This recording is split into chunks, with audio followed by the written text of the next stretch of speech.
ಮೇಷರಾಶಿಯವರು ನಿಮ್ಮ ವ್ಯಾವಹಾರಿಕವಾದಂತಹ ವಿಚಾರಗಳಿರಲಿ, ನೌಕರಿಗೆ ಸಂಬಂಧಪಟ್ಟಿದ್ದಿರಲಿ, ವಿದ್ಯಾರ್ಥಿಗಳಾದರೆ ನಿಮ್ಮ ವಿದ್ಯಾ ಕ್ಷೇತ್ರಕ್ಕೆ ಸಂಬಂಧಪಟ್ಟಂತಹ ವಿಚಾರಗಳಾಗಲಿ, ಇವೆಲ್ಲವನ್ನು ಸ್ನೇಹಿತರ ಜೊತೆಯಲ್ಲಿ, ಬಂಧುಗಳ ಜೊತೆಯಲ್ಲಿ ಚರ್ಚೆ ಮಾಡೋದಕ್ಕೆ ವಿಶೇಷವಾದಂತಹ ಅವಕಾಶ ಸಿಕ್ಕುವಂಥದ್ದಿದೆ.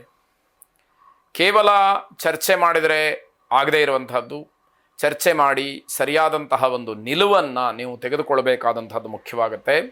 ಈ ದಿವಸ ಮಂಗಳಕರವಾದಂತಹ ದಿವಸ, ಅಂದರೆ ಒಳ್ಳೆಯ ದಿವಸ ಅಂತ ಅರ್ಥ.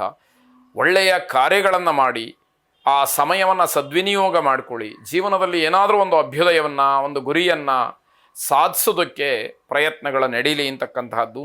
ಬದಲಾವಣೆಯಿಂದ ಶುಭ ಫಲಗಳನ್ನು ನಿರೀಕ್ಷೆ ಮಾಡಬಹುದು. ಹಾಗಾಗಿ ಯಾವ ಬದಲಾವಣೆ ಆಗುತ್ತೋ ಅದೆಲ್ಲವೂ ಕೂಡ ನಿಮಗೆ ಧನಾತ್ಮಕವಾದಂತಹ ಫಲಕ್ಕೆ ಅನ್ನುವಂಥದ್ದು ಗೊತ್ತಾಗಲಿ.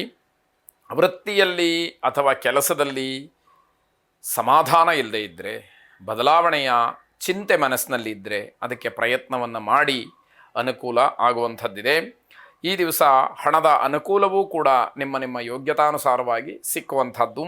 ಮನೆಯಲ್ಲಿ ವಿರುದ್ಧವಾದಂತಹ ಮಾತುಗಳಿರುತ್ತೆ. ಸರಿಯಾದಂತಹ ಸಲಹೆಯನ್ನು ಪಡ್ಕೊಂಡು ಮನೆಯವರಿಗೆ ಯಾವ ರೀತಿಯಲ್ಲಿ ತಿಳುವಳಿಕೆಯನ್ನು ಹೇಳಬೇಕೋ ಆ ರೀತಿಯಲ್ಲಿ ಹೇಳುವಂಥದ್ದು ಒಳ್ಳೆಯದು.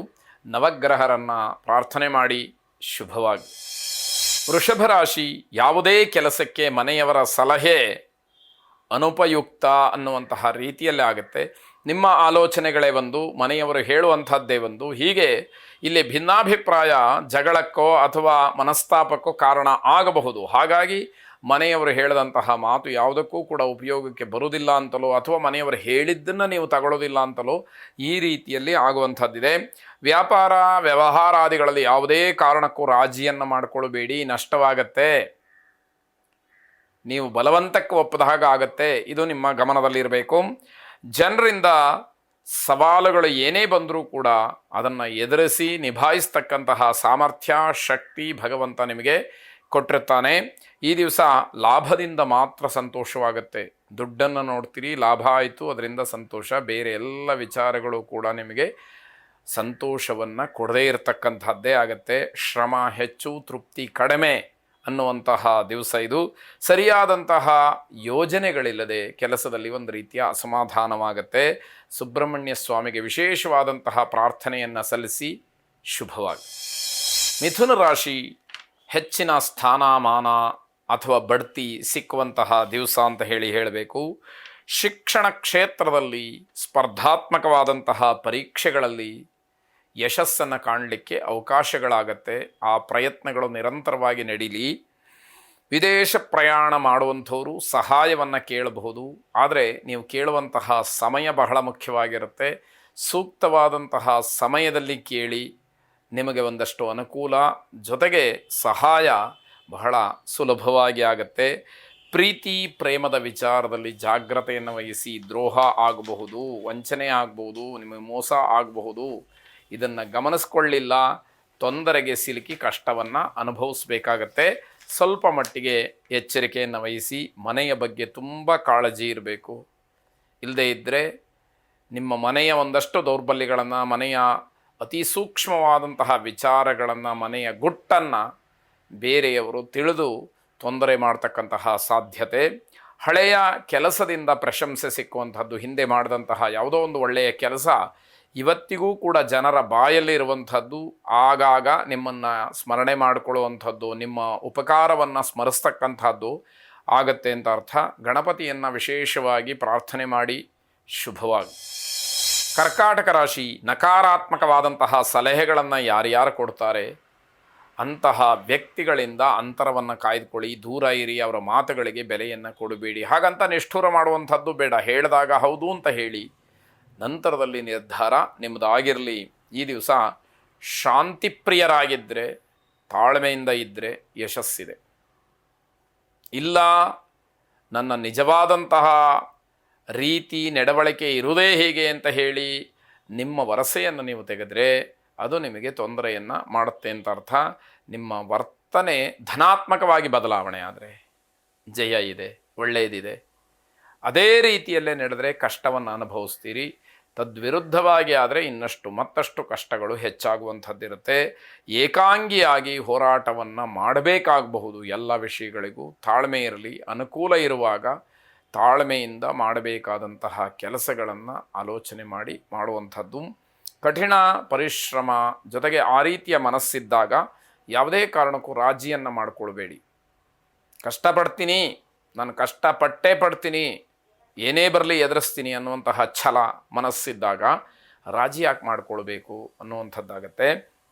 ಮನೆಯ ಗೊಂದಲಗಳಿಗೆ ತೆರೆ ಬೀಳ್ತಕ್ಕಂತಹ ದಿವಸವಾಗುತ್ತೆ. ಮಹಾವಿಷ್ಣುವನ್ನು ಪ್ರಾರ್ಥನೆ ಮಾಡಿ ಶುಭವಾಗಿ.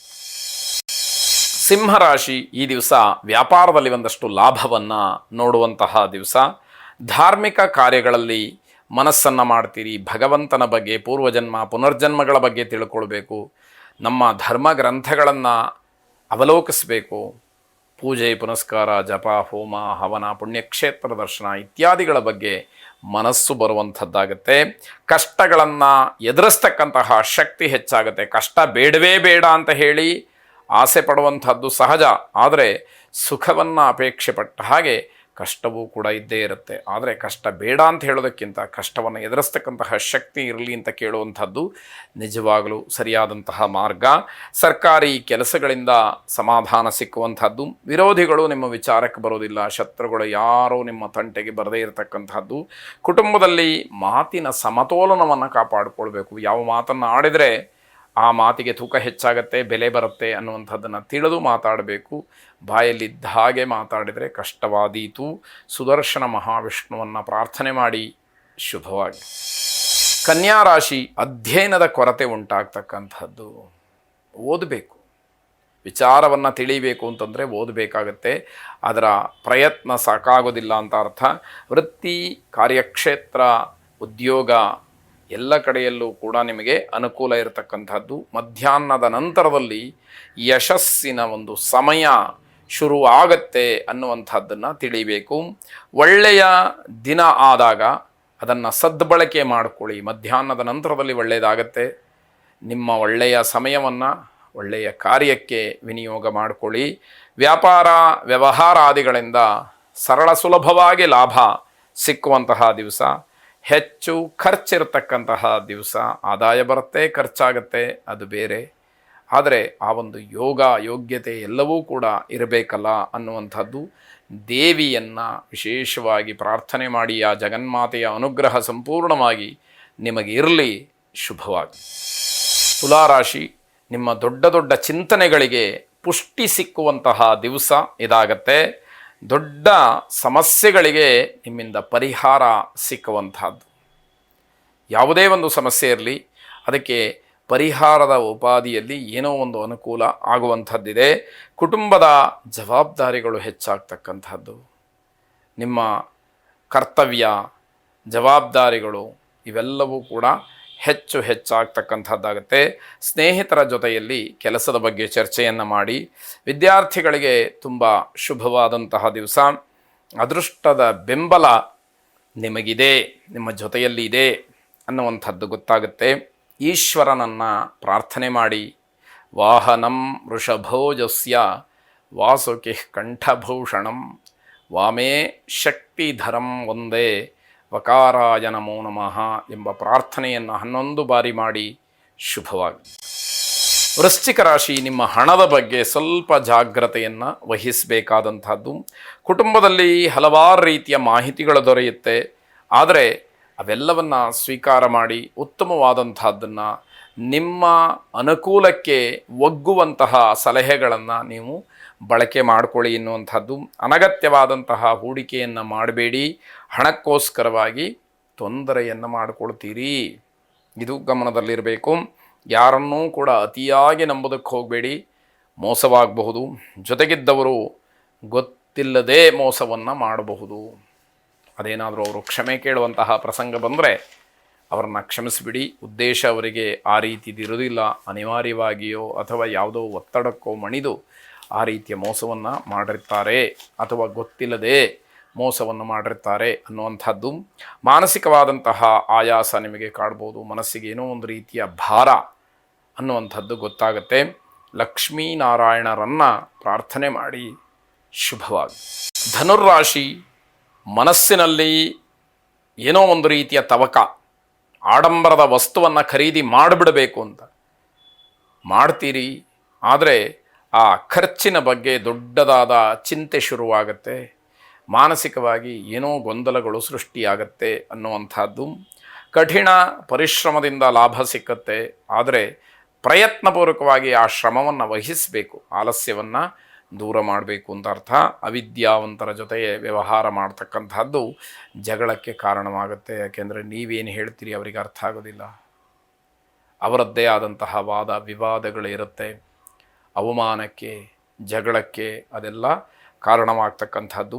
ಸಹೋದ್ಯೋಗಿಗಳಿಂದ ಕಿರುಕುಳ ಆಗಬಹುದು, ಎಚ್ಚರಿಕೆ ಇರಲಿ. ನಿಮ್ಮ ಜೊತೆಯಲ್ಲೇ ಕೆಲಸ ಮಾಡ್ತಾರೆ, ಆದರೆ ತೊಂದರೆ ಕೊಡಬೇಕು ಅಂತ ಹೇಳಿ ಕಾಯ್ತಾ ಇರ್ತಾರೆ ಎನ್ನುವಂಥದ್ದು. ಯಾವುದಕ್ಕೂ ಆತುರ ಪಡಬೇಡಿ, ನಿಧಾನವಾಗಿ ಎಲ್ಲವನ್ನು ಯೋಚನೆ ಮಾಡಿ ಕೆಲಸ ಮಾಡಿ. ಅನಾರೋಗ್ಯ, ಹಣವ್ಯಯ ಇವೆಲ್ಲವೂ ಕೂಡ ಆಗುವಂಥದ್ದು. ಆರೋಗ್ಯದ ಬಗ್ಗೆ ಹೆಚ್ಚು ಗಮನ ಇರಬೇಕಾಗತ್ತೆ. ನರಸಿಂಹಸ್ವಾಮಿಯ ಪ್ರಾರ್ಥನೆ ನಿಮಗೆ ಒಂದಷ್ಟು ಅವಕಾಶವನ್ನು, ಜೊತೆಗೆ ಒಂದಷ್ಟು ಅನುಕೂಲವನ್ನು ಮಾಡಿಕೊಡುತ್ತೆ. ಶುಭವಾಗಿ. ಮಕರ ರಾಶಿ, ಮನೆಯಲ್ಲಿ ನಡೀತಕ್ಕಂತಹ ವ್ಯಾಜ್ಯ, ಕುಟುಂಬ ಕಲಹ ತಾರಕಕ್ಕೇರಬಹುದು. ಮಾನಸಿಕವಾದಂತಹ ಅಸಮಾಧಾನ, ಜೊತೆಗೆ ಸಮಾಜದಲ್ಲಿ ಇದ್ದಂತಹ ಗೌರವಕ್ಕೆ ಒಂದಷ್ಟು ಧಕ್ಕೆ, ಇವೆಲ್ಲವಕ್ಕೂ ಕಾರಣವಾಗುತ್ತೆ. ವ್ಯಾಪಾರದ ಉದ್ದೇಶವನ್ನು ಬಹಳ ಗೌಪ್ಯವಾಗಿಡಬೇಕು, ತೊಂದರೆಯಾಗಬಹುದು. ಎಲ್ಲರ ಹತ್ರಲೂ ಕೂಡ ನಿಮ್ಮ ವ್ಯಾಪಾರದ ಗುಟ್ಟನ್ನು ಹೇಳಿಕೊಂಡು ಬಂದರೆ ಅದು ನಿಮಗೆ ತೊಂದರೆಯನ್ನು ಮಾಡುತ್ತೆ. ಗಂಭೀರವಾದಂತಹ ಯೋಚನೆಗಳಿಂದ ಹೊರಬರಬೇಕು. ಅದು ಯೋಜನೆಗಳಾಗಬೇಕು, ಕಾರ್ಯರೂಪಕ್ಕೆ ಬರಬೇಕು.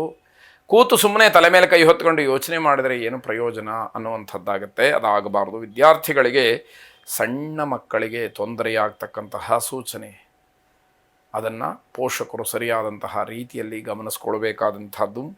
ಸರ್ಕಾರಿ ಅಧಿಕಾರಿಗಳಿಂದ ಉತ್ತಮವಾದಂತಹ ಸಲಹೆ ಬರುತ್ತೆ. ಕುಟುಂಬ ಸದಸ್ಯರ ಮಧ್ಯದಲ್ಲಿ ಒಂದಷ್ಟು ವಿಚಾರಗಳಿಗೆ ಭಿನ್ನಾಭಿಪ್ರಾಯಗಳು ಒದಗಬಹುದು ಅನ್ನುವಂಥದ್ದು. ಕುಲದೇವತಾ ಪ್ರಾರ್ಥನೆಯನ್ನು ಮಾಡಿ ಇರುವಂತಹ ಎಲ್ಲ ಸಮಸ್ಯೆಗಳು ದೂರವಾಗಲಿ. ಆ ಸಮಸ್ಯೆಗಳಿಂದ ಆಗತಕ್ಕಂತಹ ತೊಂದರೆಗಳೂ ಕೂಡ ನಿಮಗೆ ಬರದೇ ಇರೋ ಹಾಗಾಗಲಿ. ಶುಭವಾಗಿ. ಕುಂಭರಾಶಿ, ರಾಜಕೀಯ ವಿಚಾರಗಳು ಚರ್ಚೆ ಆಗೋದ್ರಿಂದ ಕೋಪ ಹೆಚ್ಚಾಗತ್ತೆ, ನಿರಾಸೆ ಉಂಟಾಗತ್ತೆ. ಮನಸ್ಸಿನಲ್ಲಿ ಏನೋ ಒಂದು ರೀತಿಯ ದ್ವೇಷದ ಭಾವನೆ ಹೆಚ್ಚಾಗುವಂಥದ್ದು. ಹಣ ಇದೆ ಆದರೆ ಆರೋಗ್ಯ ಇಲ್ಲ, ದುಡ್ಡಿದೆ ಆದರೆ ಯಾವ ಕೆಲಸಗಳೂ ಆಗ್ತಾ ಇಲ್ಲ, ಎಲ್ಲ ಕೊಟ್ಟಿದ್ದಾನೆ ಭಗವಂತ, ನೆಮ್ಮದಿ ಇಲ್ಲ. ಈ ಎಲ್ಲ ಆಲೋಚನೆಗಳು ಮನಸ್ಸಿಗೆ ಒಂದರ ಮೇಲೊಂದು ಬರುವಂಥದ್ದಾಗುತ್ತೆ.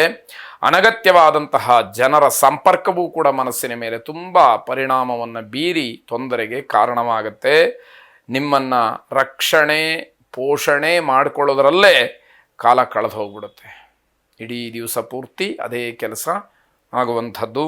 ನಿಮ್ಮ ಕೆಲಸ ನೀವು ಅಂದುಕೊಂಡ ಹಾಗೆ ನಡೀಬಹುದು. ಇದೊಂದು ಸಮಾಧಾನ. ಯಾವ ಕೆಲಸವನ್ನು ಹೀಗಾಗಬೇಕು ಅಂತ ನೀವು ಅಂದ್ಕೊಳ್ತೀರೋ ಅದೇ ರೀತಿಯಲ್ಲಿ ಅನುಕೂಲ ಆಗಬಹುದು ಅನ್ನುವಂಥದ್ದು ಎಲ್ಲ ಇದೆ.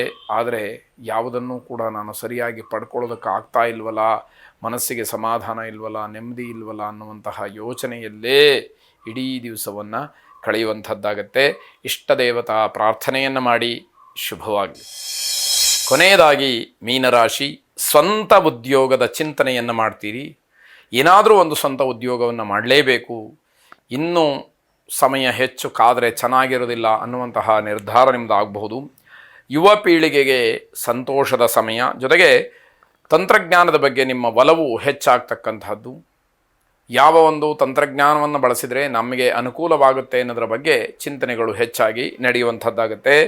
ಸಂಪಾದನೆ ಮಾಡೋದಕ್ಕೆ, ಹೆಸರು ಮಾಡೋದಕ್ಕೆ ಉತ್ತಮವಾದಂತಹ ಅವಕಾಶ, ದುಡ್ಡು ಬರುತ್ತೆ, ಹೆಸರು ಬರುತ್ತೆ ಅನ್ನುವಂಥದ್ದು. ಬಂಧುಗಳಿಂದ ಸಹಾಯ ಸಹಕಾರ, ಉದ್ಯೋಗಕ್ಕೆ ತುಂಬ ಅನುಕೂಲವಾಗತಕ್ಕಂತಹ ವಾತಾವರಣ, ಇವೆಲ್ಲವೂ ಕೂಡ ನಿಮಗೆ ದೊರಕುವಂಥದ್ದಾಗುತ್ತೆ. ಬೇರೆಯವರನ್ನು ನಿಮ್ಮ ಕಡೆಗೆ ಆಕರ್ಷಣೆ ಮಾಡ್ತಕ್ಕಂತಹ ಶಕ್ತಿಯೂ ಕೂಡ ಹೆಚ್ಚಾಗತ್ತೆ. ಇದು ವ್ಯಾಪಾರ ವ್ಯವಹಾರ ಉದ್ಯೋಗಗಳಲ್ಲಿ ಹೆಚ್ಚಿನ ಅನುಕೂಲಕ್ಕೆ ಮಾರ್ಗವಾಗತ್ತೆ, ದಾರಿಯಾಗತ್ತೆ ಅನ್ನುವಂಥದ್ದು. ಪಾಲುದಾರಿಕೆಯಿಂದ ಅನುಕೂಲ ಇದೆ, ಜೊತೆಗೆ ಹೊರೆ ಕಡಿಮೆ ಆಗ್ತಕ್ಕಂಥದ್ದು ಇದೆ. ಹಾಗಾಗಿ ಅದರ ಬಗ್ಗೆ ಹೆಚ್ಚಿನ ಆಸಕ್ತಿ ತೋರ್ತಕ್ಕಂತಹ ದಿವಸ. ಗ್ರಾಮ ದೇವತೆಯನ್ನು ವಿಶೇಷವಾಗಿ ಪ್ರಾರ್ಥನೆ ಮಾಡಿ. ಶುಭವಾಗಿ.